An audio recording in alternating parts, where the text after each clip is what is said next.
بسم الله الرحمن الرحيم الحمد لله رب العالمين الحمد لله الذي يخرج الحي من الميت ويخرج الميت من الحي ويحيي الأرض بعد موتها وكذلك تخرجون نحمده تعالى ونستعينه ونستغفره ونعوذ بالله من شرور أنفسنا ومن سيئات أعمالنا من يهده الله فلا مضل له ومن يضلل فلا هادي له أشهد أن لا إله إلا الله وحده لا شريك له وأشهد أن محمدا عبده ورسوله اللهم صل على محمد وعلى آل محمد وصليت على إبراهيم وعلى آل إبراهيم إنك حميد مجيد اللهم بارك على محمد وعلى آل محمد كما باركت على إبراهيم وعلى آل إبراهيم إنك حميد مجيد ورضي اللهم عن الخلفاء الراشدين والصحابة أجمعين ومن تبعهم بإحسان إلى يوم الدين أما بعد السلام عليكم ورحمة الله وبركاته mes sœurs, mes frères fidèles donc auditeurs et auditrices.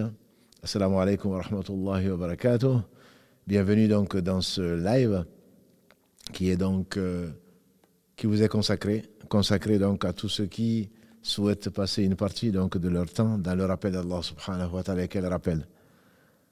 Nous le louons, nous revenons vers le repentant, nous lui demandons protection contre les conséquences de nos péchés et les tendances de l'âme. Celui qui Allah guide, nul ne saurait l'égarer.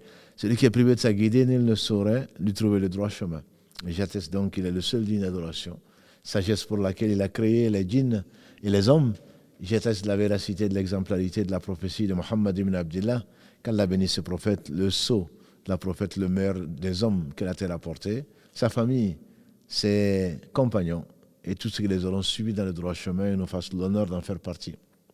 Ensuite donc, dans cet épisode 3 de notre série, l'au-delà. L'au-delà, donc au-delà de cette vie, au-delà de cette vie terrestre, qu'Allah subhanahu wa ta'ala nous la facilite.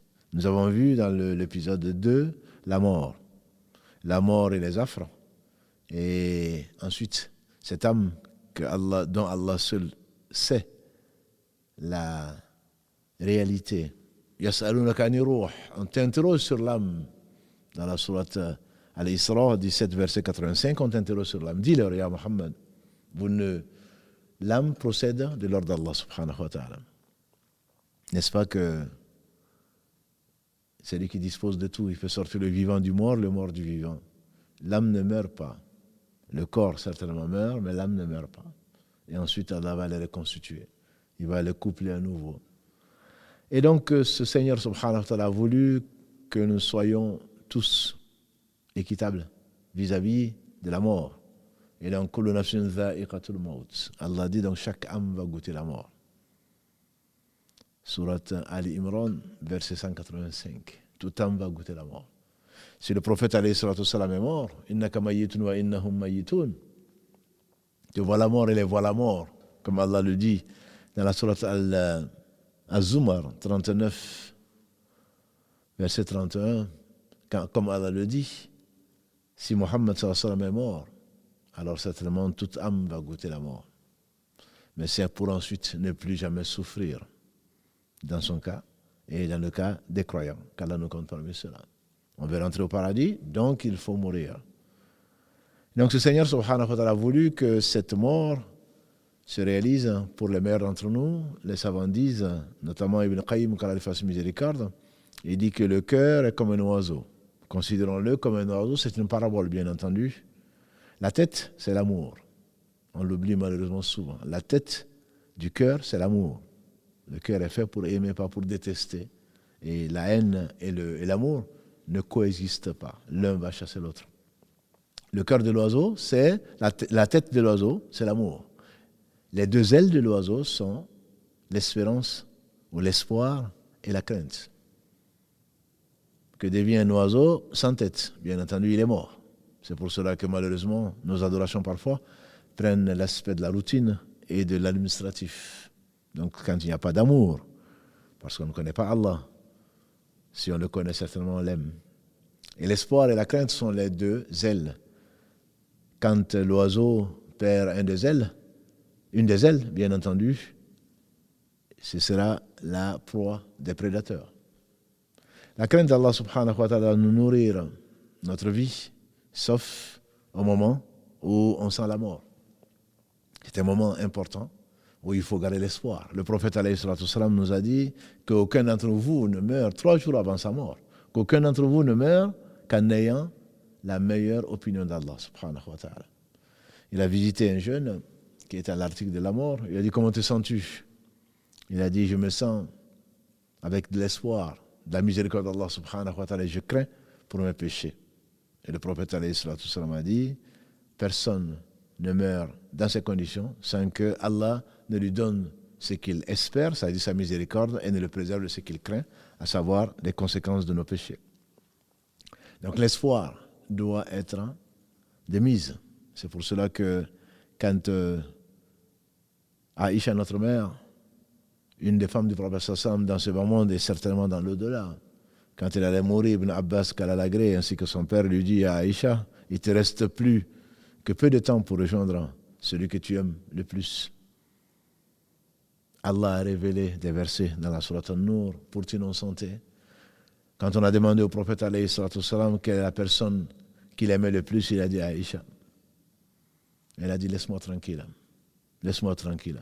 J'aurais préféré ne pas exister. Donc nous avons dit la mort est une réalité et Allah a voulu dans sa sagesse donc libérer cette âme qui, quand elle est belle, quand elle a été obéissante à Allah, comme on a vu la semaine dernière, mardi dernier, elle est recueillie par les anges dans un linceul embaumé du parfum du paradis et qui se l'arrache. Et l'âme rentre, dépasse le premier, on lui ouvre la porte du premier ciel, du deuxième, du troisième jusqu'au 7e. Et donc chaque porte du paradis espère recueillir cette âme. Et ensuite, donc l'âme sera inscrite à Illiyin, le livre, qu'Allah inna kitabal abrara la fi Illiyin. Les bienheureux, leur livre sera dans la hauteur. Et donc ensuite, quand le corps va être enterré, et nous y viendrons, c'est pour cela qu'aujourd'hui notre thème de ce 3e épisode, c'est la tombe. Et avant d'y arriver, l'âme reste le temps que le corps soit enterré. Quand c'est l'âme donc d'un pervers, d'un prétentieux, d'un orgueilleux qui a fui, qui a refusé, qui a traité de mensonge les versets d'Allah subhanahu wa ta'ala, la porte du ciel ne sera pas ouverte, du ciel le plus bas, comme Allah le dit subhanahu wa ta'ala, waladhina kadhabu bi ayatina, ceux qui ont traité de mensonge nos signes, la porte du ciel ne va pas être ouverte et ils ne rentreront pas au paradis tant que le chameau ne passera pas par le trou de l'aiguille. Surat Al-A'raf 7, verset 40. Et donc cette âme flotte et ne dépasse pas le premier ciel, ne rentre pas jusqu'à ce que donc le corps soit enterré et ensuite il va le rejoindre.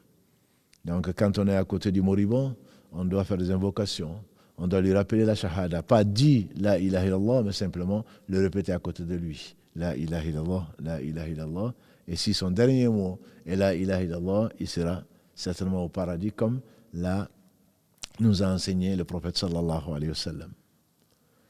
Une fois donc que l'âme est sortie, recueillie par Malak al-Maut, l'ange de la mort, à ce moment, on doit refermer les yeux, mettre le mort sur le côté droit ou sur le dos.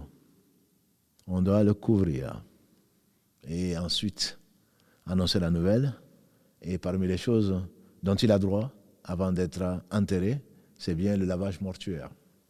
Le lavage mortuaire, que nous avons dit, il suffirait, disent les savants, qu'on mette de l'eau dessus, c'est tout. Mais la sunna veut qu'on l'élève, donc sur un plan élevé, qu'on lui presse un tout petit peu le ventre pour faire sortir ce qui éventuellement était en transit.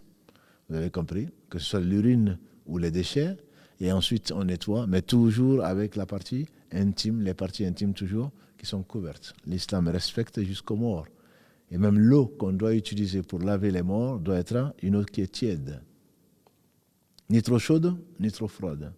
Et celui qui casse l'os ou un os d'un mort, c'est comme s'il avait cassé l'os d'un vivant. Donc c'est avec délicatesse. On essaye donc de laver, on va faire les petites ablutions et ensuite on va faire les grandes ablutions, de haut en bas, à 3 reprises. Hein. Et s'il y a toujours de la saleté, puisqu'on ne sait pas comment les gens vont mourir, on va jusqu'à 5 fois et après, donc on laisse la chose en état. Simplement, il faut savoir que ce lavage mortuaire est un honneur, est une obligation collective, et même celui que l'on trouve pas entier. Pour un accident ou en temps de Covid, quand on est pour une maladie donc contagieuse et nous interdit de toucher, on fait le tayammum au-dessus même donc de la poche en plastique ou autre dans laquelle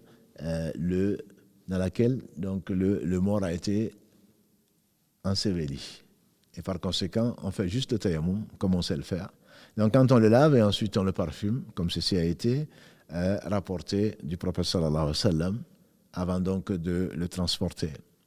Et on fait donc une salat janaza, qui est la prière donc mortuaire. La salat janaza est une obligation collective également, et le prophète alayhi salatu salam l'a pratiqué toute sa vie et a ordonné également de le faire. On donc va ensevelir ce corps dans un linceul propre, pas forcément neuf, mais aujourd'hui on sait que les gens ont les moyens, parce que les morts, disait Abu Bakr, ont plus besoin de neuf que les morts. Les vivants ont plus besoin de neuf que les morts. Mais néanmoins, quand on peut mettre du neuf, on met du neuf, mais certainement ni de la soie, ni des choses qui sont précieuses. On le couvre avec 3 pièces quand c'est possible pour les hommes et 5 pièces pour les femmes. Même après les morts, les femmes sont plus habillées, entre guillemets, que les hommes. 3 pour les hommes et 5 pièces pour les femmes quand c'est possible. Quand ça a été à Uhud, le martyr de Mus'ab ibn Umayr, il n'avait qu'un qamis, un seul habit. Et le prophète sallallahu alayhi wa sallam, quand il couvrait sa tête, ses pieds étaient découverts. Et quand il couvrait ses pieds avec, sa tête était découverte. Il a fini par couvrir donc sa tête et mettre quelques feuilles sur ses pieds pour les cacher, ce qui oblige donc à couvrir tout le corps avec le linceul. On a dit 3 pièces pour les hommes, 5 pour les femmes quand c'est possible. Quand ce n'est pas possible, ce n'est pas possible. Sauf pour le pèlerin, celui qui est en état d'ihram. Celui qui est en état d'ihram, on le garde dans les 2 habits dans lesquels, si c'est un homme, bien sûr, dans les 2 habits dans lesquels il est mort. Parce qu'il va se relever et on ne lui couvre pas la tête. Comme ceci est interdit, on ne le parfume pas non plus. Comme ceci est interdit en état d'ihram, quand au jour du jugement dernier, il va se lever avec la talbiya, labaik Allahumma labaik. Il est mort dans cet état. On sait que beaucoup de familles ont été endeuillées il y a quelques années, notamment avec tout ce qui est arrivé à Mina. Et donc la bonne nouvelle, c'est que ceux qui sont morts en état d'ihram vont se réveiller en état d'ihram. Et donc, on n'a pas à couvrir leur corps. De même pour le lavage mortuaire, on ne lave pas le martyr. Le martyr, on l'enterre tel que, on le couvre par contre, on l'enterre tel que, puisque s'il a été touché par des coups ou autre chose, et donc le sang qui coulait va ressortir, il va se réveiller avec ce sang-là, mais qui va sentir du musc. Ça, ce sont juste quelques détails. C'est pas sordide, c'est juste pour que les gens comprennent comment la religion est belle, et ce n'est pas tout à fait ce que les gens imaginent. Donc les morts sont vivants, et c'est pour cela qu'on va parler, Inch'Allah, de ce qui se passe dans la tombe. Avant d'y arriver donc, on va ensevelir les morts en général, et ensuite on va les transporter. Donc après avoir fait la prière, il est conseillé au moins de faire 3 rangs, parce que le prophète, qu'Allah le bénisse, il nous a dit que celui sur qui il y a 3 rangs de musulmans unitaristes, avec donc l'unicité d'Allah subhanahu wa ta'ala qui prie, Allah va lui faire miséricorde. De même dans un autre hadith, quand il y a 40 musulmans qui prient sur une personne, donc Allah va lui faire miséricorde. Et ça, ce sont bien sûr quand c'est possible. Sinon, on fait 3 rangs. Et la prière est relativement simple pour ceux qui n'ont jamais fait cette prière-là. Il s'agit juste de l'imam qui va être sur le corps, au milieu quand c'est une femme, et au niveau des épaules quand c'est un homme, qui dit 4 en général, de 4 à 9 Allahu Akbar, 4 à 9 takbirat. Il dit, il n'y a pas de recours, il n'y a pas de soujoud, il n'y a pas donc de génuflexion, il n'y a pas de prosternation. Il dit donc Allahu Akbar, les orans qui sont derrière font de même. Il lit la Fatiha, ensuite il dit, tout est à voix basse, il dit Allahu Akbar ensuite, et il prie sur le prophète sallallahu alayhi wa sallam, comme nous le faisons dans le tashahhud, Allahumma salli ala Muhammadin wa ala ali Muhammad, kama sallayta ala Ibrahim wa ala ali Ibrahim, jusqu'à la fin des différentes versions. Ensuite, il dit un troisième takbir, Allahu Akbar, et il prie pour le mort et pour sa famille. On peut également prier pour les musulmans vivants comme morts. Ensuite, il fait un quatrième takbir et il fait le salam, un seul salam dans le rite maliki. Et dans d'autres, on peut faire 2 salams. Mais également, après le quatrième takbir et dernier, on peut également prier pour le mort, pour la famille, qu'Allah leur accorde la récompense, etc. Et également pour les autres musulmans vivants comme décédés. On peut aller jusqu'à 9, mais généralement on s'arrête à 4, en tout cas dans ce qui est le plus courant dans la pratique prophétique. Donc ceci est une obligation collective, comme je dis. Le prophète alayhi salatu salam a dit que celui qui, dans ce qui a été rapporté par l'imam al-Bukhari, celui qui fait la salat janaza, la prière sur le mort, Allah lui donne un qirat de récompense. Un qirat, c'est l'équivalent d'une montagne de récompense. Qui d'entre nous n'en aura pas besoin? Et celui qui accompagne le mort dans le cortège funèbre aura également un qirat. Donc au moins participer à la salat janaza. Si on peut accompagner, on l'accompagne, ça fait 2. On aura gagné 2 montagnes donc, de récompense.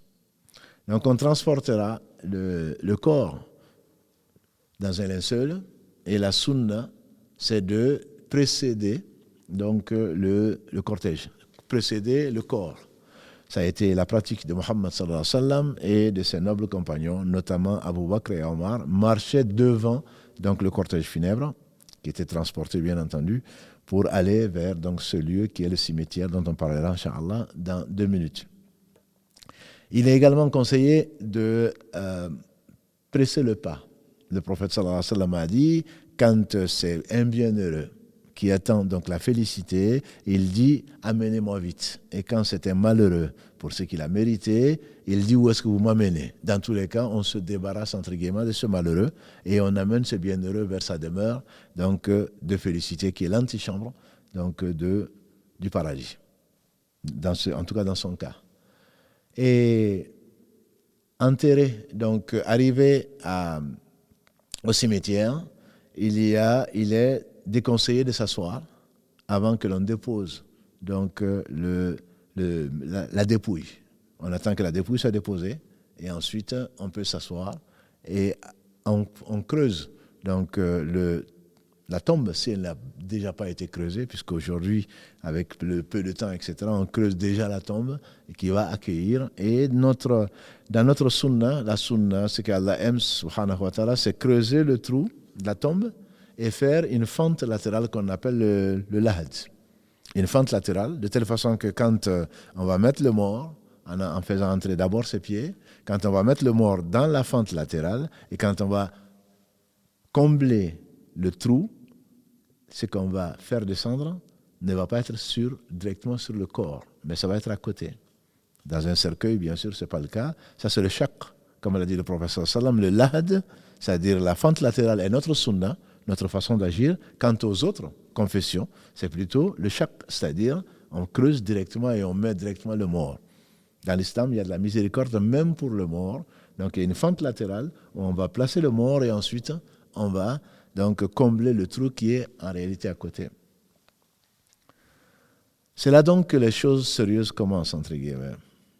On a pleuré, mais sans lamentation, puisque le prophète sallam a dit qu'il faut éviter de se lamenter, de se tirer les cheveux. Et dans les pays, malheureusement, où il y a des pleureuses qui sont même payées pour cela, il faut savoir que celui qui a ordonné cela, si c'est le mort qui l'a ordonné, et certainement il sera châtié, dans le hadith rapporté par l'imam Muslim, à cause des lamentations. Quand on dit pleure, là il s'agit de lamentation. C'est-à-dire, on se lamente, on se plaint de Dieu, pourquoi il a pris notre être aimé, etc. etc. Celles qui s'arrachent les cheveux, etc. sont des choses qui sont formellement interdites dans l'islam. Et le prophète alayhi salatu wassalam a été jusqu'à exiger des femmes dans leur serment d'allégeance qu'elles ont fait au prophète alayhi salatu wassalam, il a exigé qu'elles ne se lamentent pas donc à la mort de leurs proches. Le deuil, il reste 3 jours pour tout le monde, sauf pour la veuve. La veuve a un deuil de 4 mois et 10 jours, comme Allah le stipule. dans son noble livre. Le deuil ne veut pas dire qu'il ne faille pas se laver, comme on entend parfois, qu'il ne faille pas se peigner, qu'il faille s'habiller en noir pour les femmes, etc. Ce sont des questions de coutume. En Arabie, si c'est en noir, en Afrique, ça peut être en noir, mais dans certains pays, les veuves s'habillent plutôt en blanc. Peu importe, ce n'est pas la couleur, ça ne veut pas non plus dire qu'on ne vit pas. Ça veut simplement, on se lave tout à fait normalement, simplement, on ne s'embellit pas. La veuve ne s'embellit pas, elle ne parle pas de mariage, elle n'étudie pas les propositions de ceux qui le souhaiteraient, et donc elle ne participe pas non plus au fait, y compris d'aller présenter ses condoléances, elle n'a pas à le faire.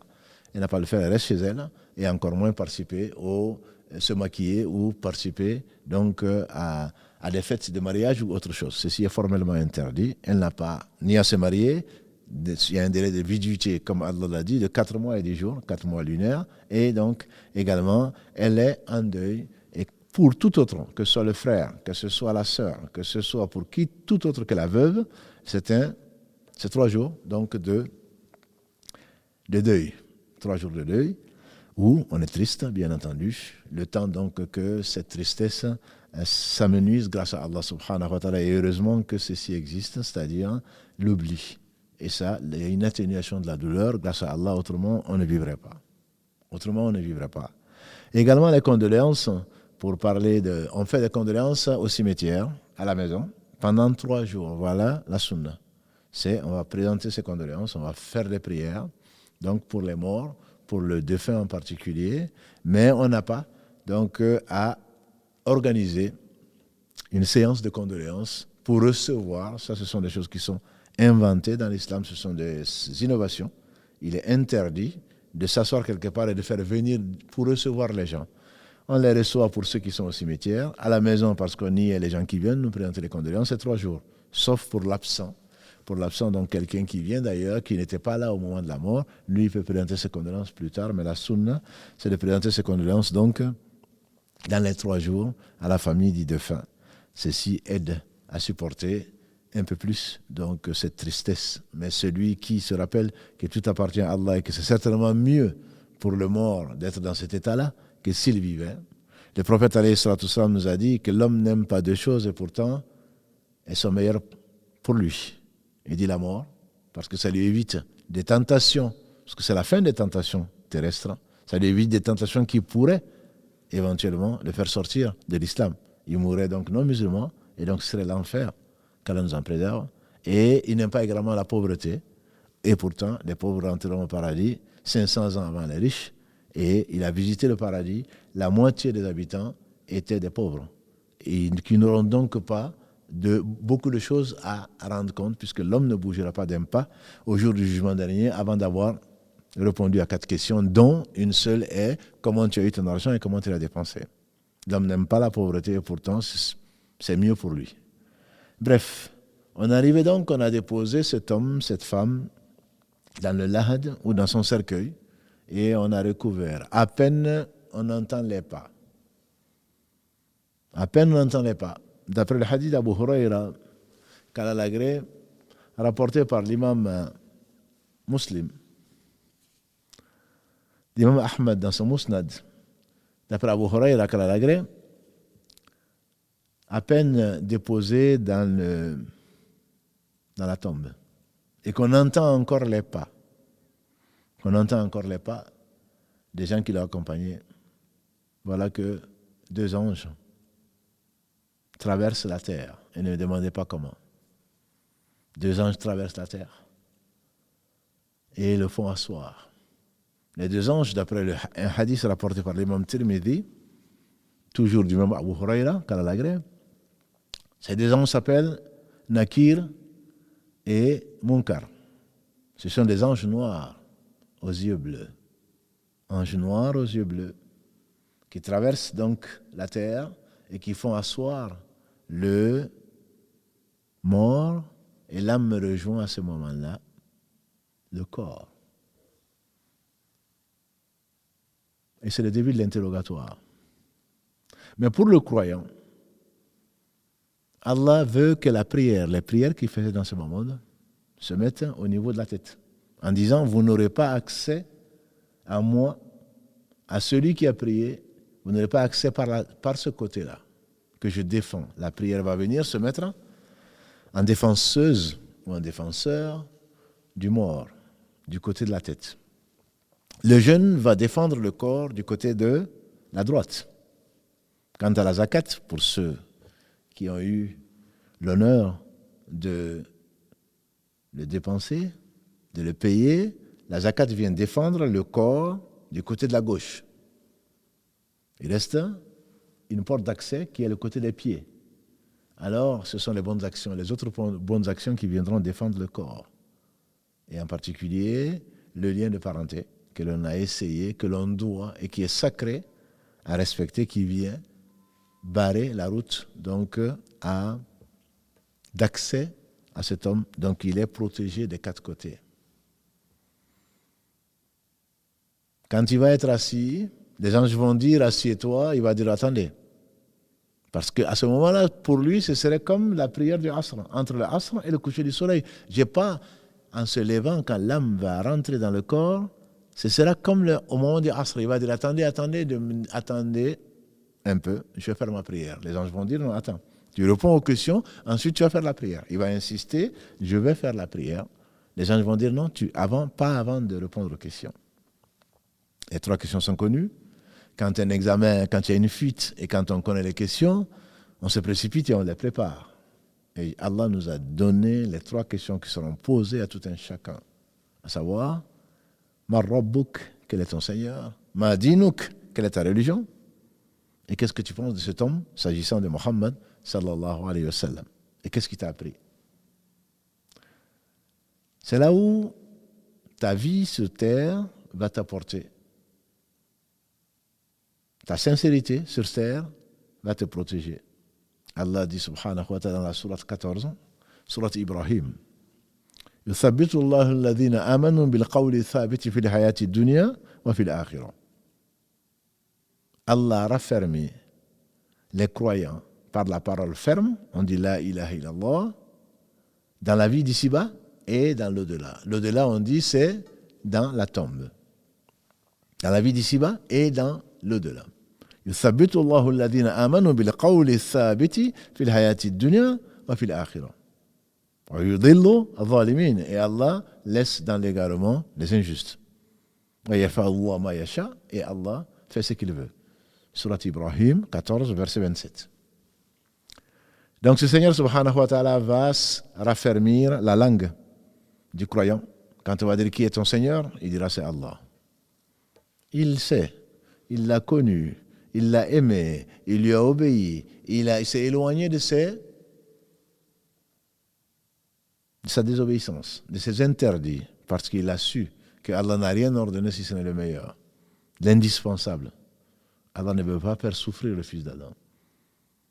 Mais il sait que c'est par ce moyen-là, comme la prière, le jeûne, ce qu'il n'aime pas ou qui lui cause des difficultés, c'est comme ça qu'il va être purifié. Il va mériter la proximité d'Allah. Alors, quand il répondra à ces trois questions, quelle est ta religion? Il dira c'est l'islam. Inna dina inda Allahi l'islam, dit Allah dans la sourate Al-Imran 3, verset 19. La religion pour Allah, c'est l'islam. Et Allah dit également dans le verset 85, وَمَنْ يَبْتَغِ غَيْرَ الْإِسْلَامِ دِينًا فَلَنْ يُقْبَلَ مِنْهُ وَهُوَ فِي الْآخِرَةِ مِنَ الْخَاسِرِينَ. Verset 85 de la même sourate Al-Imran, celui qui recherche une façon de rapprocher d'Allah autre que sa religion, Allah ne va pas l'accepter de lui et demain dans l'au-delà, il fera partie des gens qui sont perdants. Il dira l'islam est ma religion. Pourquoi? Parce qu'il a connu. Talabul ilm farida ala kulli muslim. La recherche de la science est une obligation pour chaque musulman. Il a étudié, même il peut être analphabète, mais il a étudié comment prier, comment jeûner, comment se marier, comment faire ce que Allah a rendu obligatoire. Les choses qui sont obligatoires pour tout un chacun. Et il a pratiqué. Il n'a pas fait partie des gens qui sont maghdoub alayhim, les gens qui ont couru colère, qui savent et qui n'ont pas pratiqué, ils sont nombreux parmi les musulmans. Il n'a pas non plus été parmi les égarés, dalin, qui ne savent pas et qui font ce qu'ils veulent, pensant bien faire. Pensant bien faire. Dans le verset 103 de la sourate Al-Kahf, sourate 18, que vous lisez tous les vendredis ou presque, qu'il est conseillé de lire pour illuminer sa semaine. Allah dit قُلْ هَلْ نُنَبِّئُكُمْ بِالْأَخْسَرِينَ أَعْمَالًا الَّذِينَ ضَلَّ سَعْيُهُمْ فِي الْحَيَاةِ الدُّنْيَا وَهُمْ يَحْسَبُونَ أَنَّهُمْ يُحْسِنُونَ صُنْعًا. Dis-leur, ya Muhammad, ne vous informerai-je pas des pires des perdants? C'est ceux qui perdent leur énergie dans la vie de ce bas monde pensant bien faire. Voilà les égarés. C'est pour cela qu'on demande à Allah 17 fois par jour pour ceux qui prient. Ihdina siratal mustaqim, siratal ladhina an'amta alayhim. Guide-nous dans le droit chemin, le chemin de ceux que tu as comblé de tes bienfaits.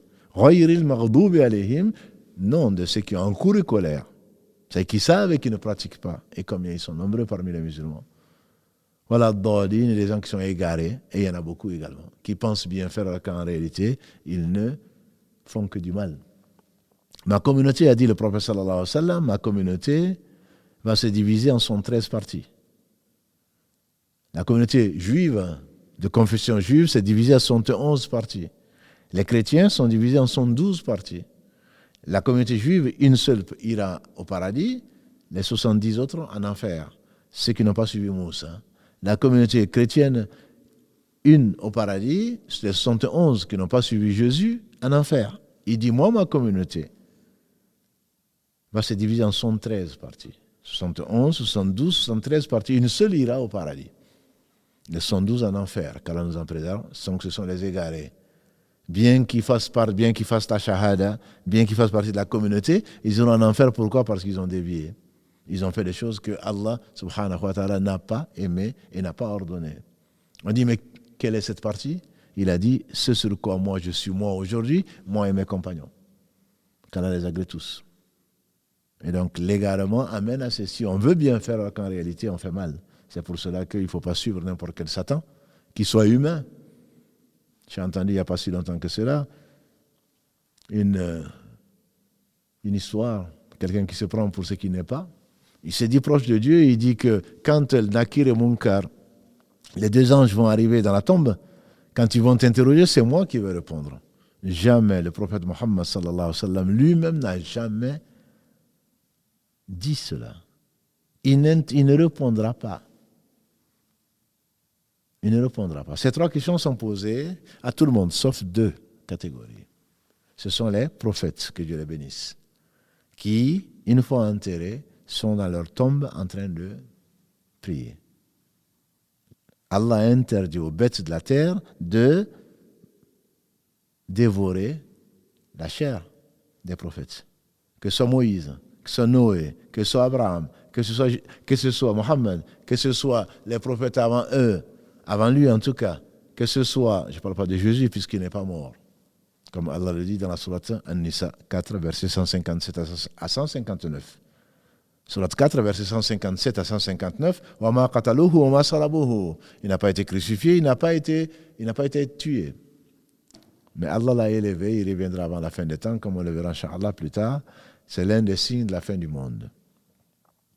Et ce qu'on trouve dans le Coran, ce qu'on trouve dans la Sunna. Mais là, nous parlons de quoi? Nous parlons des prophètes. Eux, ils ne seront pas interrogés, puisque c'est eux qui ont amené la vérité. Une autre catégorie ne sera pas interrogée, ce sont les martyrs. Le prophète, que Dieu le bénisse, il a dit, le fait que des épées tournent autour de la tête suffisent comme stress. Il n'a pas parlé de stress, bien entendu, suffisent comme crainte et effraiement pour celui donc, qui est mort pour la cause d'Allah subhanahu wa ta'ala. Après, il y a les enfants qui sont morts avant l'âge de la puberté. Mais il y a une divergence dessus. Si les savants disent qu'eux aussi ne seront pas interrogés, puisqu'ils ne sont pas responsables, Urufi al-Qalam, le prophète a dit la plume est levée pour 3 personnes. L'enfant jusqu'à ce qu'il soit pubère, le fou jusqu'à ce qu'il retrouve la raison, et celui qui dort jusqu'à ce qu'il se réveille, puisqu'ils ne sont pas responsables. Donc la vie existe, et il est même fort que les enfants ne seront pas interrogés puisqu'ils ne sont pas responsables. Mais dans un hadith, Abu Huraira, quand il a fait Salat Janaza, quand il a dirigé, il a dit que Allah, il a demandé que Allah le préserve de l'interrogatoire, de l'épreuve de la tombe. De l'épreuve de la tombe. En priant sur un enfant. Donc c'est la raison pour laquelle certains savants disent que même l'enfant est interrogé. Bref, le problème n'est pas là, mais la majorité, quasi-totalité des hommes, en tout cas, majeurs, seront interrogés, à part donc les deux catégories d'hommes, que sont les prophètes donc, et les martyrs, qui font partie des gens que Dieu a agréés, comme il est dit dans la sourate 4, en Nisa, verset 69. Pourquoi وَمَا يُطِعِ اللَّهَ وَالرَّسُولَ فَأُولَٰئِكَ مَعَ الَّذِينَ أَنْعَمَ اللَّهُ عَلَيْهِم مِّنَ النَّبِيِّينَ وَالصِّدِّيقِينَ وَالشُّهَدَاءِ وَالصَّالِحِينَ فَحَسُنَ أُولَٰئِكَ رَفِيقًا. Allah dit celui qui obéit au message, celui qui obéit à Allah et aux messagers, voilà ce qu'Allah a comblé de ses bienfaits, qui sont les prophètes, les hommes véridiques et les femmes véridiques, les martyrs témoins et les gens qui font le bien. Et quelle belle compagnie. Donc à part ces deux catégories d'hommes, les autres seront interrogés. Mais ça, c'est l'épreuve de la tombe. Ce n'est pas le châtiment de la tombe, car nous en préserve. C'est l'épreuve de la tombe. Ceci est arrivé même au meilleur. L'exemple qui me vient en tête, c'est Saad ibn Mu'adh, le chef des Haus. Vous connaissez les Haus? C'est l'une des factions des Ansar de Médine. Et c'était un homme courageux, un vrai croyant. Quand il est mort, le trône d'Allah subhanahu wa ta'ala a tremblé, comme l'a dit le prophète sallallahu alayhi wa sallam. Le trône d'Allah a tremblé. On dit d'amour, tellement il a une place chez Allah subhanahu wa ta'ala. Il s'appelait Saad ibn Mu'adh. Et le prophète alayhi sallam, après l'avoir enterré, il s'est accroupi, il a dit priez pour votre frère Saad. Il est en train de subir l'épreuve de la tombe. Il n'a pas dit le châtiment, l'épreuve de la tombe. Si Saad n'a pas été épargné, alors que Allah l'a honoré par le fait que le trône, la créature la plus énorme qu'Allah ait créée, celui qui a tout créé sans besoin, s'est mis à trembler à la réaction quand Saad est mort. Et pourtant, le trône a tremblé, pourtant il a été éprouvé dans sa tombe pour lui poser ces trois questions. Pour rendre une histoire longue, courte, quel est ton Seigneur? C'est Allah. Quelle est ta religion? C'est l'islam. Qu'est-ce que tu penses de ce temps, Mohammed? L'homme répondra, le croyant il répondra, j'atteste qu'il est le messager, serviteur d'Allah. Qu'est-ce qu'il t'a enseigné? Le Coran. Alors, on lui dira, on lui montrera, on lui ouvrira une porte sur sa place, en enfer. Je ne me suis pas trompé, c'est bien en enfer. On dira, voilà ce que tu aurais mérité si tu n'avais pas bien répondu. Si tu n'avais pas donné ces trois bonnes réponses. Voilà ce que tu aurais mérité. Mais Allah te l'a changé et t'a réservé une place au paradis qu'on va lui montrer.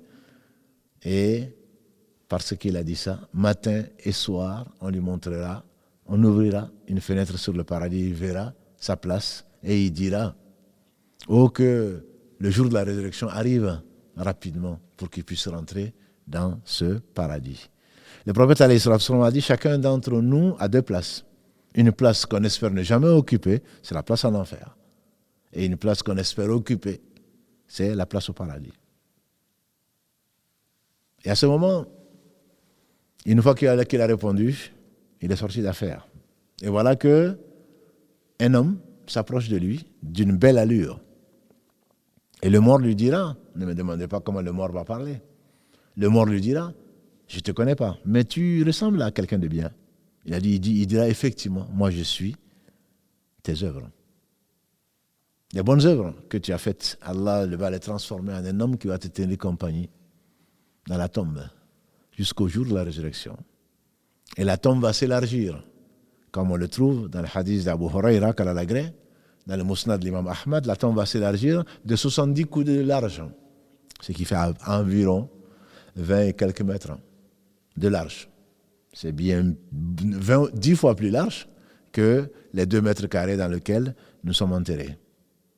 Et donc, Allah va dire, amenez-lui des tapis du paradis. On va amener des tapis verts du paradis. On va amener ce que réjouit le cœur, les yeux. Et ceci, c'est une vie que personne ne sait, dont personne ne sait la réalité. Mais pour t'en rendre compte, toi qui veux imaginer, rappelle-toi que tu fais parfois de beaux rêves et tu n'as même pas envie de te réveiller. En effet, le sommeil, c'est une petite mort. C'est pas moi qui le dis. C'est Allah qui le dit dans la sourate Az-Zumar. Sourate 39, Allah dit Allahu yatawaffa anfusa hina mautiha wallati lam tamut fi manamiha. C'est Allah qui reprend les âmes quand elles meurent, et également celles qui ne meurent pas pendant leur sommeil. Donc l'âme qui se promène, et tu vas dans les délices, et le rêve pieux fait partie est un 46e de la prophétie, comme l'a dit le prophète sallallahu alayhi wa sallam. Alors, la vie qui est dans la tombe, personne ne sait sa réalité, concrètement, sauf ceux qui la vivent, bien sûr, en compagnie donc de cet homme qui sont ses œuvres, qui sont ses œuvres personnifiées. Et là donc, il est pressé que le jour du jugement dernier arrive. Quant à l'incroyant, quant à celui qui ne croit pas, quant à celui qui ne croit pas à Mohammed, qu'Allah le bénisse, quant à celui qui a adopté un autre mode de vie que celui que Allah a agréé, Nakir et Munkar, ces anges noirs aux yeux bleus, viennent en grondant. Quel est ton Seigneur? Quelle est ta religion? Qu'est-ce que tu penses de cet homme? Aux trois questions, il répondra la adhéré. La adhéré. La adhéré. Oh, je ne sais pas. Quant à l'hypocrite qui attestait, qui priait, qui jeûnait, mais en réalité qui ne croyait pas, il dira, je n'ai fait que répéter ce que les autres disaient. Je ne sais pas. Parce que le cœur ne sait pas. C'est le cœur qui parle ce jour-là. Alors, ils diront, tu n'as pas su lire, tu n'as rien appris. On lui montrera sa place au paradis. Je n'abuse pas, c'est sa place au paradis. Et ils diront, voilà ce que tu aurais pu mériter si tu avais pu répondre. Mais voilà ce que tu as mérité, on lui montrera sa vraie place en enfer, qu'Allah nous en préserve. Et matin et soir, on lui ouvre une fenêtre sur la chaleur torride, sur les châtiments de l'enfer qu'il verra de ses propres yeux et qu'il va vivre matin et soir. Et ensuite, il y a un homme qui va lui tenir compagnie, qui va venir, il va dire, je ne te connais pas, mais tu ne ressembles vraiment pas à quelqu'un de bien. Il va dire, je ne suis rien d'autre que tes œuvres. Voilà le jour pour lequel tu aurais dû te préparer. Cet homme laid va lui tenir compagnie. Allah va ordonner qu'on lui amène des tapis de l'enfer et avec des tourments que Allah seul sait, entre les serpents et tout ce que l'on peut imaginer. C'est bien pire qu'un film d'horreur, parce que ce n'est pas un film, parce qu'il va le vivre. N'est-ce pas qu'on se réveille souvent en sueur après avoir fait un cauchemar, pour ceux qui en doutent. Mais ce cauchemar va être perpétuel, entre guillemets, jusqu'au jour de la résurrection, en compagnie de cet homme laid. Et donc avec toutes sortes de choses qu'on ne peut même pas imaginer. Ça, c'est le sort de celui qui n'a pas cru en Allah, le sort de celui qui n'a pas cru au messager, puisque celui qui n'a pas cru à un seul messager a démenti tous les messagers. Et c'est pas fini. Quant à celui qui, même musulman, a fait les causes pour avoir le châtiment de la tombe, qu'Allah nous en préserve, c'est-à-dire il a désobéi à Allah sans se repentir. Il n'a pas fait ce que Allah lui a ordonné de faire pour son bien, comme la prière, comme donner la zakat, etc. Il a passé son temps à médire le reste. Les savants disent en général tout ce qui provoque la colère d'Allah subhanahu wa ta'ala et son châtiment. Parce que l'autre a fait quoi? A connu Allah. Allah ne saurait châtier quelqu'un qu'il a connu, donc qu'il a aimé et qui a fait ce qu'il aime et qui s'est éloigné de ce qu'il n'aime pas. Quant à l'inverse, les causes générales sont celles-là. Celui qui a fait ce qu'Allah n'aime pas. La colère d'Allah, la malédiction d'Allah lui tombe dessus. Et ça, c'était déjà dans le bas monde, même si ça n'est pas tout rendu compte, mais dans la tombe, ceci commence. Il peut avoir fait la shahada, il peut avoir prié, il peut avoir jeûné. À ce moment-là, il va être châtié dans la tombe le temps qu'Allah seul sait. Un jour meilleur qu'aujourd'hui, le meilleur des hommes passait et il s'est arrêté dans un cimetière où il a vu en tout cas les tombes. Il s'est arrêté, il a pris une branche d'un arbuste qu'il a cassé en deux et qu'il a planté les deux parties, les deux morceaux, sur deux tombes. Il a dit, ceux-là sont châtiés pour une chose qui pourtant est facile mais grave, ou une chose qui n'est pourtant pas difficile mais qui est grave. l'un ne se préserve pas de son baoul, de son urine.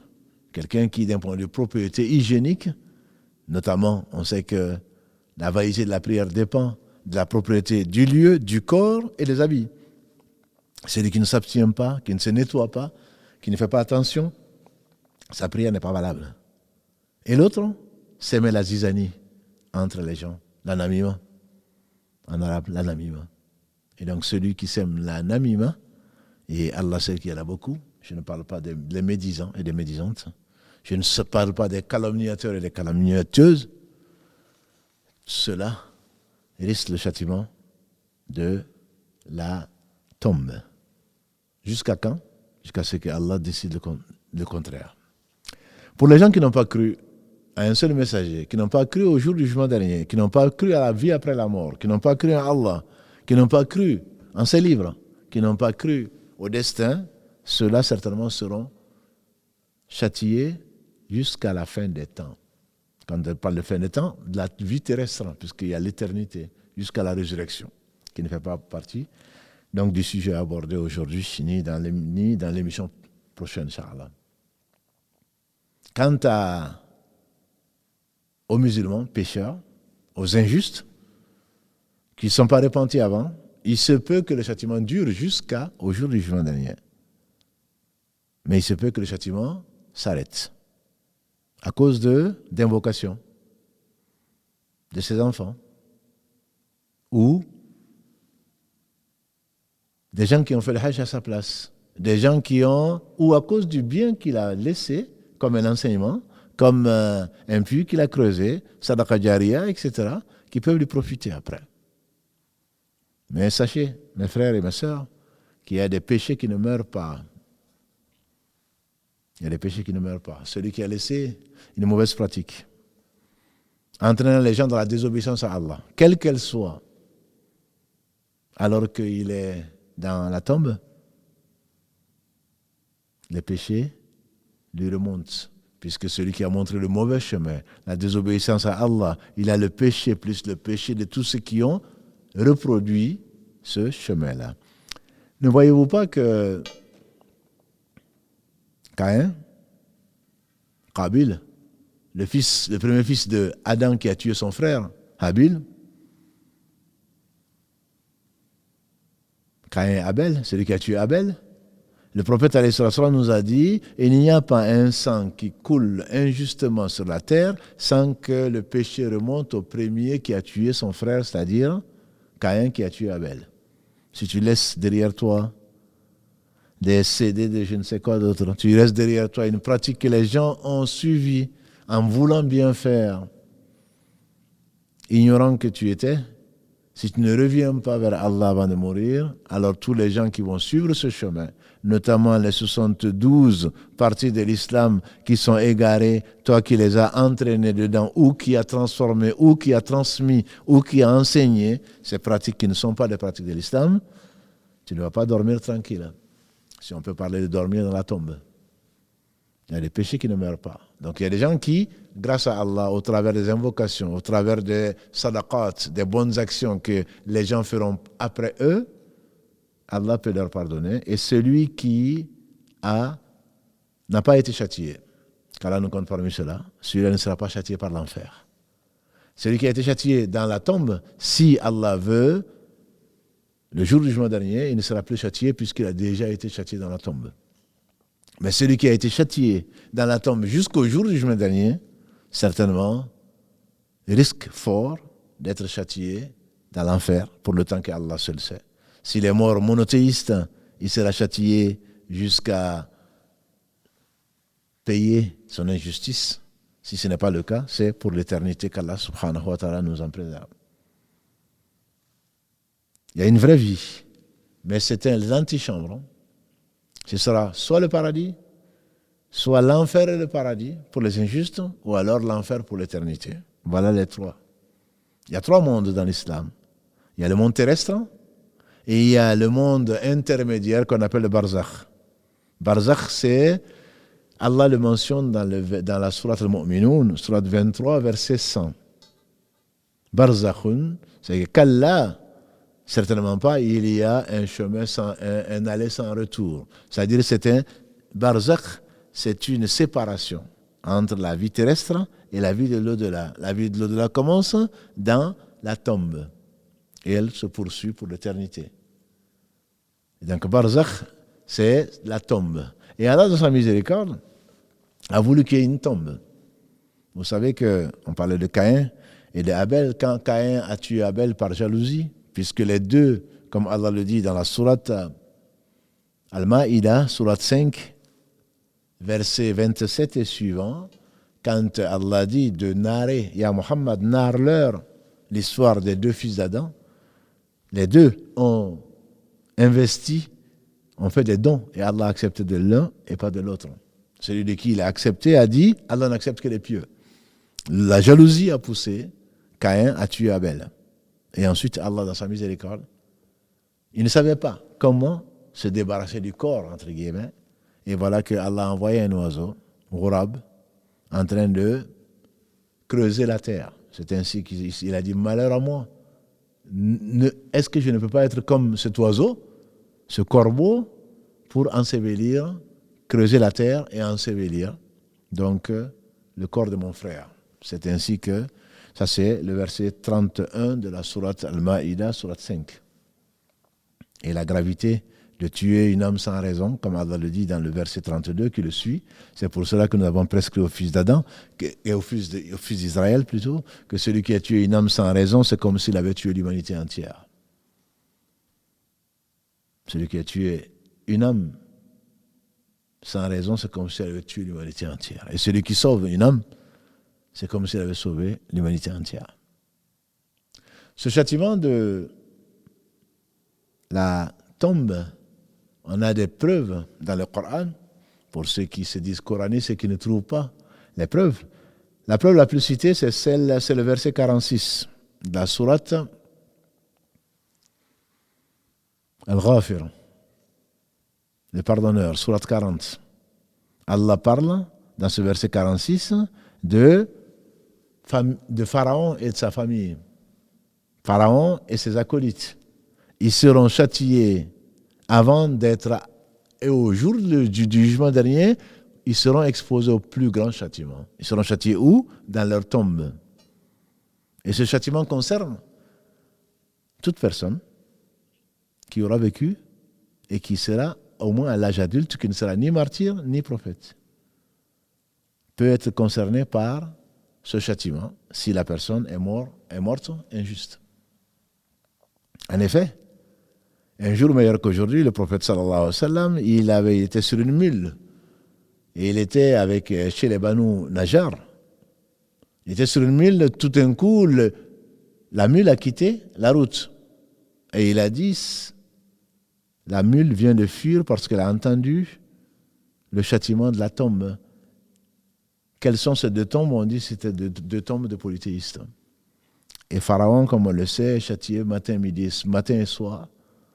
On lui exposera sa place en enfer. Avant le jour du jugement dernier, il fera partie, bien entendu, des modèles de châtiment dans l'enfer pour l'éternité. Et également, notre mère Aïcha Kalalagré, elle dit, il y a une femme de confession juive qui est venue la voir en lui disant, les corps sont châtiés dans la tombe. Elle a dit non, puisqu'elle n'en avait pas entendu parler. Alors le prophète, alayhi salatu salam, quand il est revenu, elle lui a dit, voilà, telle personne de confession juive m'a dit ça, et il a dit, alayhi salatu salam, oui, c'est vrai. Que ce soit polythéiste, que ce soit de telle confession ou telle autre, l'épreuve de la tombe, qui est ton Seigneur, quelle est ta religion, qu'est-ce que tu penses de ce prophète-là, est une chose qui concerne tout un chacun. La façon, la réalité, Allah seul la sait. Mais, ce qui est certain, c'est que Allah nous a informés de cela. Pourquoi? Pour qu'on soit averti, parce qu'il est miséricordieux, pour qu'on se prépare à cette épreuve, qui est l'une des épreuves terribles.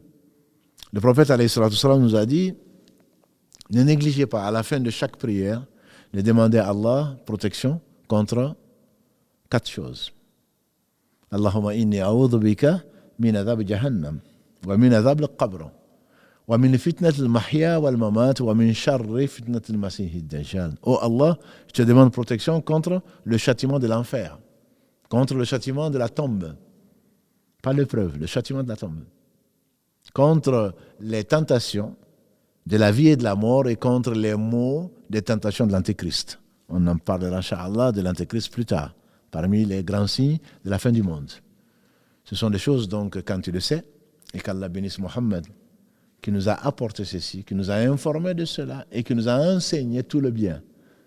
Je me demande, sincèrement, toi qui crois à la tombe, toi qui crois à l'épreuve de la tombe, à laquelle tu feras probablement face, si tu n'es pas mort martyr en tout cas, comment tu peux prier sans demander à Allah subhanahu wa ta'ala de te protéger contre au moins le châtiment de la tombe.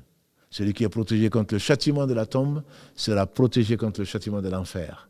Et celui qui est protégé contre le châtiment de l'enfer sera certainement, par la miséricorde d'Allah, un des habitants du paradis. Le minimum. Non, mais on peut se poser la question, comme certains jeunes, et moins jeunes, et quand on ne sait pas lire, et quand on ne parle pas arabe, ces anges vont-ils parler arabe? L'épreuve de la tombe, les 3 questions seront posées dans toutes les langues. Tu comprendras. Il n'y en a pas besoin ce jour-là de poser la question, je ne comprends pas. Que tu sois analphabète, que tu sois arabe ou non arabe, que tu sois chinois ou américain, que tu sois africain ou que tu sois européen, tu comprendras la langue qui va t'être adressée, dans laquelle les anges vont t'adresser et tu seras obligé de répondre, ou tu ne sauras pas répondre. Allah raffermira les croyants par la parole ferme dans la vie de ce bas monde et dans l'au-delà. Si Allah subhanahu wa ta'ala nous afferme, si Allah subhanahu wa ta'ala par miséricorde nous dit et nous montre comment nous protéger contre ce châtiment-là, il est vraiment le miséricordieux. Donc cela veut dire que tu dois y croire. Cela veut dire, le prophète alayhi salatu wassalam, il nous a dit quoi? Il nous a dit, si je ne craignais que vous n'enterriez vos morts, c'est-à-dire on va trouver comme un bétail décimé des corps partout. Des corps partout. Parce que on n'irait pas, on craindrait d'enterrer nos morts. Il dit, si je ne craignais pas que vous n'enterriez pas vos morts, j'aurais demandé à Allah de vous faire entendre ce que moi j'entends, c'est-à-dire le châtiment des gens de la tombe. Tous les animaux, il dit, toutes les créatures l'entendent, sauf les hommes et les djinns. Parce que si on l'entendrait, ce ne serait plus du ghaïb, ce ne serait plus de l'invisible. Quand on a une piqûre, quand on voit des choses affreuses, ben on finira par croire, mais ça on les verra. Beaucoup les verront à l'article de la mort. Beaucoup les verront à l'article de la mort. Là, ça ne sert plus à croire. Ça ne sert plus de croire, comme on le verra, Inch'Allah, quand le soleil va se lever de son occident, qui est un des grands signes de la fin du monde. Ou quand l'âme monte au gosier, comme ceci est arrivé à Pharaon quand il s'est noyé. C'est quand il était noyé, il allait être noyé, qu'il a dit, j'atteste qu'il y a d'autres êtres dignes d'adoration si ce n'est le Dieu adoré par les Banu Israël, ou dans un autre verset par Haroun et Moussa. Et Allah lui dit quoi? Al-an, que maintenant seulement. Donc quand l'âme atteint le gosier, il est trop tard. À ce moment-là, ne croira ou on ne tiendra compte de la croyance que de celui qui avait cru auparavant. Comme quand le soleil va se lever de son occident, comme on le verra, Inch'Allah. Quand le soleil va se lever sur l'Occident, c'est l'un des 10 grands signes cités dans le même hadith du prophète sallallahu alayhi wa sallam. Donc si on entendait les morts en train de souffrir, en train de crier, et Nakir et Munkar ne sont pas complaisants, comme tous les anges, ils sont obéissants. Le prophète alayhi sallam était un jour meilleur qu'aujourd'hui avec l'ange Gabriel. Et puis ils ont rencontré un ange qui avait un air sévère. Il avait un air sévère. Le prophète que Dieu le bénisse, il dit, c'est qui ça? Il a dit, c'est l'ange Michael. L'ange Michael. Et pourquoi il ne sourit pas? Il dit, il n'a jamais souri depuis que Allah a créé l'enfer. Depuis que Allah a créé l'enfer, il n'a pas souri. Et le prophète alayhi salam nous disait, si vous saviez ce que je sais, vous rirez peu et vous pleurerez beaucoup. Parce que je vous assure, mes frères, mes sœurs, ce n'est pas pour vous faire peur. C'est pour qu'on se prépare à ce jour. Le fameux hadith dont nous avons parlé la semaine dernière, rapporté par l'imam Ahmad. Un jour, le prophète sallallahu alayhi wa sallam est arrivé, comme le disait le narrateur, le compagnon du prophète sallallahu alayhi wa sallam. Il a dit, le prophète sallallahu alayhi wa sallam est arrivé alors qu'on était en train de creuser le lahd dont on a parlé. On était en train de créer le lahd, donc l'antichambre que l'on met dans la tombe, dans les pays musulmans. Ici, ce n'est pas le cas en Europe, puisque c'est le cercueil, pour des raisons. Ça, c'est le shaq. On creuse et on met la tombe, pour des raisons d'hygiène, pour l'eau fluviale et l'eau souterraine. Et donc, on est dans le cercueil. Mais dans les pays musulmans, c'est le lahd. On était en train de savoir que le corps était posé et on finissait de creuser son logis, là où on allait mettre le corps. Et il s'est accroupi. Et il a pris un petit bâton qu'il tapotait contre la terre. Il a dit demander protection auprès d'Allah contre le châtiment de la tombe. Ils ont dit, nous avons demandé protection auprès d'Allah contre le châtiment de la tombe. Il a continué. Il pleurait jusqu'à ce que la terre était mouillée. Il a dit, demandez protection auprès d'Allah contre le châtiment de la tombe. Nous avons demandé protection auprès d'Allah contre le châtiment de la tombe. Il a dit à nouveau, demandez protection auprès d'Allah contre le châtiment de la tombe. Nous avons demandé protection auprès d'Allah contre le châtiment de la tombe. Il a dit, c'est pour cela, c'est pour ce jour-là qu'il faut se préparer, en train de pleurer jusqu'à ce que la terre était mouillée. Ça, c'est le prophète sallallahu alayhi wa sallam. Alors, comment ne pas se préparer contre le châtiment de la tombe? Comment ne pas invoquer Allah sincèrement le dernier tiers de la nuit ou à la fin de chaque prière, au moins 5 fois par jour, demander à Allah de nous protéger contre le châtiment de la tombe? Une conviction. L'épreuve de la tombe, la plupart des gens la vivront, y compris les gens qui se sont fait incinérer, y compris les gens qui ont été dévorés, y compris les gens qui ont été noyés. Leur tombe sera soit l'eau, soit l'air, soit ce qu'Allah veut. Et on a rappelé peut-être l'histoire de cet homme qui a dit avant ça à l'aune de sa mort. Quand il a senti la mort venir, il a fait venir ses enfants, il leur a dit, qu'est-ce que j'ai été pour vous? Ils ont dit, le meilleur père. Combien on aimerait que nos enfants disent de nous cela. Tu as été le meilleur père. C'est qu'on n'a rien à te reprocher. Que Dieu te passe miséricorde, que Dieu te récompense par le meilleur. Il a dit alors, vous savez, quand je vais mourir, vous allez brûler mon corps. Vous savez, l'incinération et le reste, ce n'est pas pour des raisons écologiques, ce n'est pas d'une nouveauté. Ça se faisait. Ça, c'était avant le prophète sallallahu alayhi wa sallam, puisqu'il nous parle de choses qui étaient passées. Il a dit, avant vous, il y avait un homme. Et la suite de l'histoire. Et donc, il a dit, vous allez brûler mon corps et garder les cendres. C'est moins cher aujourd'hui, c'est plus économique, mais ne pense pas que tu vas échapper à l'épreuve de la tombe, même au châtiment de la tombe.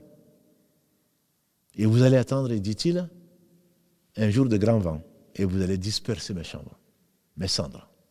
Dans une autre version, vous allez disperser mes cendres dans de l'eau, de la mer.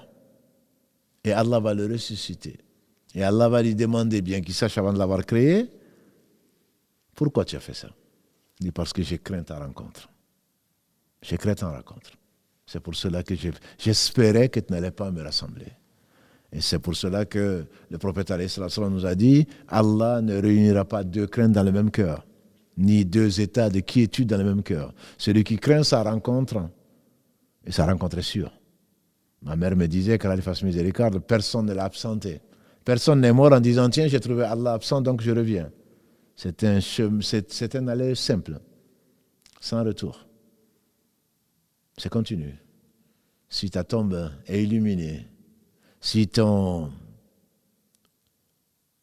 couche est une couche faite de moquettes ou de tapis du paradis, si tu préfères des lits surélevés, Allah en est capable.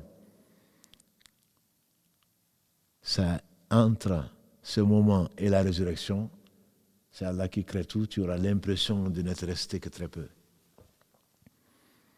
On sait très bien les moments d'angoisse, les secondes d'angoisse, on a l'impression que c'est l'éternité. Sans compter ce que le prophète sallam nous a décrit dans le hadith de Barra ibn Azib, dont je venais de parler tout à l'heure, et qui parle donc de la sortie de l'âme du corps jusqu'à ce que Allah l'accueille au-dessus du 7e ciel ou en dessous dans le sijin pour celui qui a encouru sa colère. Al-Barra ibn Azib, dans ce hadith, il nous a parlé que les côtes s'entremêlent quand les gens sont châtiés dans l'enfer et dans la tombe. Et Allah seul sait ce que c'est que le châtiment de l'enfer. Allah seul sait ce que c'est le châtiment de la tombe. Et Al-Hassan al-Basri, quand il fasse miséricorde, on lui fait dire, mieux vaut que quelqu'un te parle de l'au-delà qui te fasse pleurer, plutôt que de chercher les gens qui te font rire. Parce que c'est une réalité. Quand tu vois Muhammad sallallahu alayhi wa sallam, qui est en train de prier dans sa tombe aujourd'hui, et qui demandait protection auprès d'Allah contre le châtiment de la tombe, de raffermir son cœur sur sa religion, alors qui donc peut penser que sa place est au paradis, alors qu'eux, ils étaient assurés, ils sont même assurés d'aller au paradis, qui n'auront pas de châtiment, même pas l'épreuve de la tombe. Quant à nous, en tout cas la plupart d'entre nous, nous sommes appelés à rendre compte dans la tombe avant l'au-delà de l'état de nos cœurs. Est-ce que ta vie a été celle de quelqu'un qui a connu son Seigneur? C'est quand tu as connu ton Seigneur, forcément, tu es heureux dans ce bas monde, avant l'au-delà. L'imam Ibn Taymiyyah, qu'Allah lui fasse miséricorde, le cheikh de l'islam, il disait, il y a deux paradis. Il y a un paradis terrestre, avant le paradis céleste, au 7e ciel. Celui qui ne rentre pas dans le paradis, dans ce bas monde, il craint pour lui qu'il ne rentre pas dans le paradis céleste. Ce paradis, c'est quoi? C'est la connaissance d'Allah. C'est l'amour d'Allah. C'est la compagnie d'Allah. C'est la nostalgie presque de le rencontrer. Mais aucun d'entre vous, a dit le prophète sallallahu alayhi wa sallam, qu'aucun d'entre vous ne cherche, ne demande la mort, même si les choses sont difficiles, comme ceux qui se suicident. Et celui qui se suicide, certainement, comme vous le savez, sera châtié dans l'enfer par ce par quoi il s'est suicidé, même s'il est mort musulman, parce que c'est le désespoir. Il faut avoir cet espoir, tout en pleurant sur nos péchés, tout en craignant les conséquences de nos péchés. Et Allah seul sait. Vous savez, le prophète, alayhi salatu wassalam, son discours qu'on appelle Khutbatul Haja, Inna alhamdulillahi nahmaduhu wa nasta'inuhu wa nastaghfiruhu, que l'on dit au début, il disait, wa na'udhu billahi min shururi anfusina wa min sayyiati a'malina. Wa na'udhu billahi min shururi anfusina. Cherche protection auprès d'Allah contre les conséquences de nos péchés, les tendances de l'âme. Les péchés ont des conséquences. Donc on doit craindre pour ces conséquences-là. C'est pour cela que celui qui craint la rencontre de son Seigneur, même si cette crainte est plus que justifiée, Allah sait que celui qui le craint, c'est qu'il le connaît. On ne peut pas connaître Allah sans l'aimer, on ne peut pas connaître Allah sans le craindre. Celui qui ne craint pas Allah le craindra au jour du jugement dernier, ou peut-être déjà dans la tombe, avant le jour du jugement dernier. Mais celui qui espère la rencontre de son Seigneur, mais qui la craint, certainement Allah va le rassurer. Avec l'ange de la mort, alayhi salam, et ensuite, quand son corps sera rejoint par son âme et qui pourra répondre aux 3 questions et qui verra alors cette frayeur qui est sa place en enfer qu'il n'occupera pas. Vous savez, mes sœurs et mes frères, quand on voit à quoi on a échappé, le plaisir est décuplé. Quand on dit rentre au paradis, ou quand on dit voilà ta récompense, tu es certainement content. Mais quand on te montre ce que tu as évité, certainement ton plaisir devient encore plus grand. Et si à l'inverse, on te dit voilà ce que tu aurais pu occuper, et on te montre d'abord ce que tu ne vas jamais occuper, alors la déception, la tristesse, le regret qui devient alors remords. Si je savais, mais ça ne servirait à ce moment à rien. Donc on va prier Allah subhanahu wa ta'ala de nous préserver du châtiment de la tombe. Celui qui est préservé du châtiment de la tombe sera préservé du châtiment de l'enfer. Nous non-arabes, même les francophones, ce n'est quand même pas difficile d'apprendre. Allahumma inni a'udhu bika min adhab al-qabr. Allahumma inni a'udhu bika min adhab al-qabr. Même si on n'apprend pas les 4 en même temps, si on n'apprend qu'un, c'est le début du bonheur. Allahumma inni, oh Allah, je te demande, inni a'udhu bika, je demande protection, min adhab al-qabr, contre le châtiment de la tombe. Et si tu veux rajouter, wa a'udhu bika min adhab jahannam, et je te demande protection contre le châtiment de l'enfer. Le reste viendra, Inch'Allah. Qu'Allah subhanahu wa ta'ala nous l'inspire, puisque toute inspiration bonne vient d'Allah subhanahu wa ta'ala. Et qu'on essaie au moins de le dire après chaque prière, c'est quand le prophète alayhi sallam a dit Dubur kull salah, c'est-à-dire c'est après avoir prié sur Muhammad sallallahu alayhi wa sallam, la prière ibrahimi, et avant de dire le salam. C'est l'endroit où il faut le faire. Mais tu peux également le faire dans ta prosternation. Tu peux également le faire quand tu te sens sincère, quand tu es en train de pleurer ou pas. Et quand tu vois ce que tu n'aimes pas, si Allah te le rappelle, tu peux demander également. Il n'y a pas de moment pour faire les invocations, mais il y a des moments privilégiés pour faire les invocations. Chaque fois que tu te sens sincère, alors ne nous oublie pas dans tes prières. Ne t'oublie pas, bien entendu, mais ne nous oublie pas. N'oublie pas tes parents, qui peut-être sont décédés et qui, peut-être que leur châtiment va s'arrêter s'ils ont été châtiés, parce qu'Allah est juste. Celui qui meurt injuste mérite le châtiment d'Allah. Et cela commence dans la tombe. N'oublie pas tes parents. On a demandé à mieux que moi, de la 2e génération, est-ce que Allah nous demande de prier pour nos parents? Combien de fois faut-il le faire? Il aurait répondu, j'espère que Allah ne va pas nous châtier ou nous punir si nous prions 5 fois pour eux. Ça veut dire quoi? Ça veut dire que je te plains. Je te qualifierai d'ingrat et d'ingrate si tu as des parents morts musulmans et que tu ne pries pas pour eux à chaque prière obligatoire. À chaque prière obligatoire. Toi qui ne fais pas la prière, réveille-toi. Réveille-toi. Quand les anges Nakir et Munkar vont arriver, qu'est-ce qui va te protéger au niveau de la tête, si ce n'est la prière? Toi qui ne donnes pas la zakat, qu'est-ce qui va te protéger du côté gauche? Toi qui ne jeûnes pas, qu'est-ce qui va te protéger du côté droit? Toi qui es fâché contre ton père, contre ta mère, contre tes frères, contre tes oncles, contre tes tantes, toi qui as coupé le lien de sang, qu'est-ce qui va te protéger du côté des pieds? Qu'est-ce qui va te protéger au niveau de la tombe? Qu'est-ce qui va te protéger ensuite au niveau de la traversée du pont, jeté sur l'enfer? C'est le lien de parenté qui sera là pour demander à Allah subhanahu wa ta'ala de te protéger contre son châtiment que tu as certainement mérité. Qu'Allah subhanahu wa ta'ala nous protège contre les tendances de nos âmes et les conséquences de nos péchés. Il est encore temps, puisqu'on n'a pas encore rencontré l'ange de la mort, il est encore temps de revenir vers Allah repentant. Qu'Allah bénisse Mohammed, par qui Allah nous a apporté tout le bien.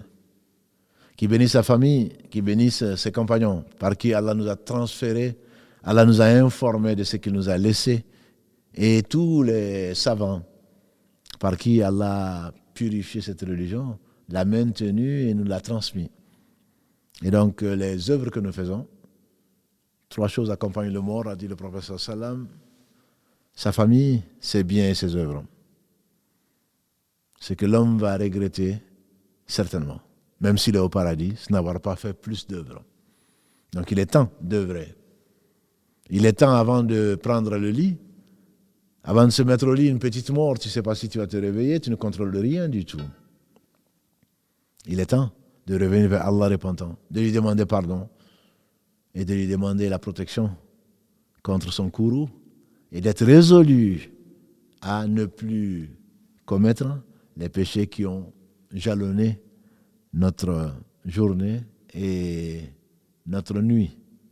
Et il se peut alors que quand on se réveille ou qu'on ne se réveille pas, il se peut qu'Allah subhanahu wa ta'ala nous pardonne et nous conduise dans une vie meilleure le lendemain, qu'on espère meilleure que la veille, et la tombe, qu'elle soit meilleure pour nous et que ce soit un lieu et un séjour accueillant comme Allah seul peut l'accorder. سبحانك اللهم وبحمدك أشهد أن لا إله إلا أنت أستغفرك وأتوب إليك سبحان ربك رب العزة عما يصفون والسلام على المرسلين والحمد لله رب العالمين. Le prochain live, donc, c'est samedi sur la famille en islam. Et mardi prochain, Inch'Allah, notre rendez-vous sera sur les signes de la fin du monde, puisqu'on a vu aujourd'hui, après la mort, ce qui attend la tombe, et eux, ils attendent la fin du monde. Ils attendent la fin du monde. Donc ce sera, Inch'Allah, sur les signes de la fin du monde. Qu'Allah bénisse votre nuit, votre vie, vos familles et vos biens. Wassalamu alaikum wa rahmatullahi wa barakatuh.